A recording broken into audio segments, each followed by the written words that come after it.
സംസ്ഥാന ഖജനാവിലേക്ക് കോടിക്കണക്കിന് രൂപയുടെ വരുമാനം നൽകുന്ന തീർത്ഥാടനമാണ് ശബരിമല തീർത്ഥാടനം.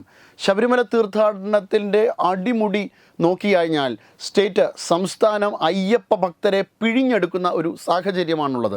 ഇത് നിലയ്ക്കൽ നിന്ന് പമ്പയിലേക്കുള്ള ബസ് റൂട്ടിൻ്റെ കാര്യമെടുത്താലും അല്ലെങ്കിൽ പമ്പയിൽ നിന്ന് നിലയ്ക്കലേക്കുള്ള ബസ് റൂട്ടിൻ്റെ കാര്യമെടുത്താലും ഇതൊക്കെയും അയ്യപ്പ ഭക്തരിൽ നിന്ന് ഇരട്ടിയിലധികം തുകയാണ് കൈപ്പറ്റുന്നത്. എന്നാൽ ഇവരെ വഴിയിലിറക്കി വിടുന്ന ഒരു സാഹചര്യമാണ് ഇപ്പോഴുള്ളത്. അതായത് നിലയ്ക്കലിൽ നിന്ന് പമ്പയിൽ നിന്ന് നിലയ്ക്കലിലേക്ക് ബസ് സർവീസ് ഒരു നിശ്ചിത സമയം കഴിഞ്ഞ് കഴിഞ്ഞാൽ നിലയ്ക്കൽ സ്റ്റാൻഡിലേക്ക് പോകില്ല. അയ്യപ്പ ഭക്തരെ വഴിയിലിറക്കി വിടും. ഇത് KSRTCയുടെ നിർദ്ദേശമാണ്.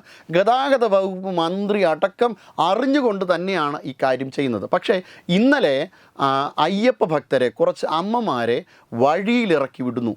അതായത് നിലയ്ക്കൽ സ്റ്റാൻഡിലേക്ക് പോകാതെ വഴിയിലിറക്കി വിടുന്നു, ഇരുട്ടത്ത് വഴിയിലിറക്കി വിടുന്ന ഒരു സാഹചര്യം. അവർ ചോദിക്കുന്നൊക്കെ ഉണ്ട്, നിങ്ങൾ മനുഷ്യർ തന്നെയാണോ എന്ന്. ഞങ്ങളെപ്പോലുള്ള ആൾക്കാരെ, കുഞ്ഞുങ്ങളടക്കം ഉള്ള ആൾക്കാരെ ഈ രീതിയിൽ വഴിയിലിറക്കി വിടുന്നതിന് നിങ്ങൾക്ക് മനസാക്ഷി ഇല്ലേ എന്ന് ചോദിക്കുമ്പോൾ ആ ഡ്രൈവർ പറയുന്നുണ്ട്, അമ്മച്ചി ഇറങ്ങ് എന്ന്. കാരണം ഇതിനുള്ള ധൈര്യം കൊടുത്തിരിക്കുന്നത് KSRTC ആണ്, ഗതാഗത വകുപ്പാണ്. ഈ ഗതാഗത വകുപ്പിൻ്റെ ഈ രീതിയിലുള്ള വളരെ ക്രൂരമായിട്ടുള്ള നടപടിക്ക് കൃത്യമായി തീർച്ചയായിട്ടും മന്ത്രി തന്നെ മറുപടി പറയേണ്ടതാണ്. പക്ഷേ അതിൽ അവിടുത്തെ എംപാനൽ ജീവനക്കാരനെ പിരിച്ചുവിടുകയും അവിടുത്തെ KSRTCയിലുള്ള കണ്ടക്ടറിനെ സ്ഥലം മാറ്റുകയും ചെയ്യുന്ന സാഹചര്യം മാത്രമാണ് ഇപ്പോഴുള്ളത്. ഇത് എന്തിനു വേണ്ടിയിട്ടാണ്? ഇത് ഭക്തന്മാരുടെ കണ്ണിൽ പൊടിയിടാൻ വേണ്ടിയിട്ടുള്ള നടപടി മാത്രമാണ് ചെയ്യുന്നത്. ഇതിൽ കൃത്യമായ ഈ രീതിയിൽ മന്ത്രിക്കടക്കം പങ്കുണ്ട്. അതുമാത്രമല്ല, ഈ എംപാനൽ ഡ്രൈവറിൻ്റെ ലൈസൻസ് അടക്കം കട്ട് ചെയ്യേണ്ട നടപടിയാണ് ഇതിൽ വേണ്ടത്.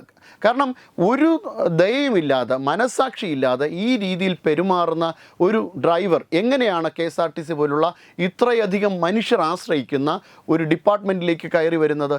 എങ്ങനെയാണ് ഇത്തരത്തിലുള്ളൊരു മേഖലയിലേക്ക് ആ ഡ്രൈവറിന് കടന്നു വരാൻ കഴിഞ്ഞെന്നാണ്. അത് ലക്ഷക്കണക്കിന് ഭക്തർ വെറുതെ അല്ല, ഇരട്ടിയിലധികം പൈസ കൊടുത്തുകൊണ്ടാണ് ഈ ബസ് സർവീസ് ഉപയോഗിക്കുന്നത്. അവരോടാണ് ഈ രീതിയിലുള്ള ക്രൂരത കാണിക്കുന്നത്. ഒരു മനുഷ്യൻ എന്ന പരിഗണന പോലും കൊടുക്കാതെ ഇറങ്ങിപ്പോ എന്ന ഒരു രീതിയിലുള്ള സമീപനം കാഴ്ചവെക്കുന്നത്. ഇതിനിടയിൽ കണ്ടക്ടർ ചോദിക്കുന്നുണ്ട്, നിങ്ങൾ പോലീസ് ഉദ്യോഗസ്ഥരാണോ എന്ന് ചോദിക്കുന്നുണ്ട്.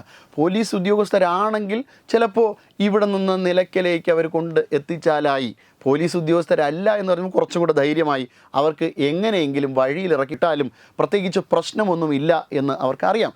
ആനയധികം വന്യജീവികൾ അടക്കം ഇറങ്ങുന്ന ഈ പ്രദേശത്താണ് ഇത്തരത്തിലുള്ളൊരു ക്രൂരത കാണിച്ചത് എന്നുള്ളതാണ്. ഇവരെ ഏത് രീതിയിലാണ് ശിക്ഷിക്കേണ്ടതെന്ന് പൊതുസമൂഹം തന്നെ തീരുമാനിക്കണം. കാരണം ഭക്തന്മാരുടെ കാശാണ് ഈ രീതിയിൽ കൊള്ളയടിക്കുന്നത്. അയ്യപ്പ സംഗമത്തിലൂടെ കുറേ കൊള്ളയടിച്ചു കൊണ്ടുപോയി. ഇനി അയ്യപ്പ സംഗമത്തിന് മുന്നേ തന്നെ അയ്യപ്പൻ്റെ സ്വർണ്ണക്കൊള്ളയിലൂടെ കൊള്ളയടിച്ചുകൊണ്ട് പോയി. ഇനി കൊള്ളയടിച്ചതും പോരാഞ്ഞിട്ട് ഭക്തന്മാരെ കൊലയ്ക്കും കൂടി കൊടുക്കുന്ന അവസ്ഥയിലേക്കാണ് ശബരിമല തീർത്ഥാടനം മുന്നോട്ട് പോകുന്നത്. ഇതിൽ ശക്തമായ പ്രതികരണങ്ങളാണ് ആവശ്യം. കാരണം ഈ രീതിയിൽ ഭക്തന്മാരെ ദ്രോഹിക്കുന്ന KSRTC എന്തിനാണ് ഭക്തന്മാർക്ക് ആശ്രയിക്കേണ്ടി വരുന്നത്? ഈ ദേവസ്വം ബോർഡ് എന്തിനാണ് അവിടെ ഈ രീതിയിൽ പ്രവർത്തനം നടത്തുന്നത്? എന്ത് ഭരണമാണ് അവർ ഭക്തന്മാർക്ക് വേണ്ടിയിട്ട് കാഴ്ചവെക്കുന്നത് എന്നും ദേവസ്വം ബോർഡ് തന്നെ മറുപടി പറയേണ്ടതുണ്ട്. വെബ് ഡെസ്ക് തത്തുമൈ ന്യൂസ്.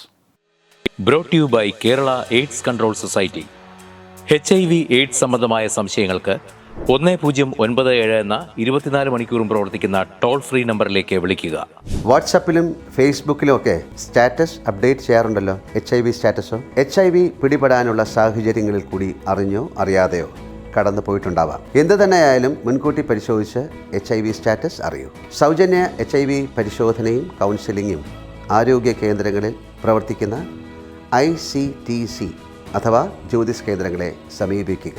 നിങ്ങളുടെ സ്റ്റാറ്റസ് എന്തായാലും വിവരങ്ങൾ രഹസ്യമായി സൂക്ഷിക്കുന്നതായിരിക്കും.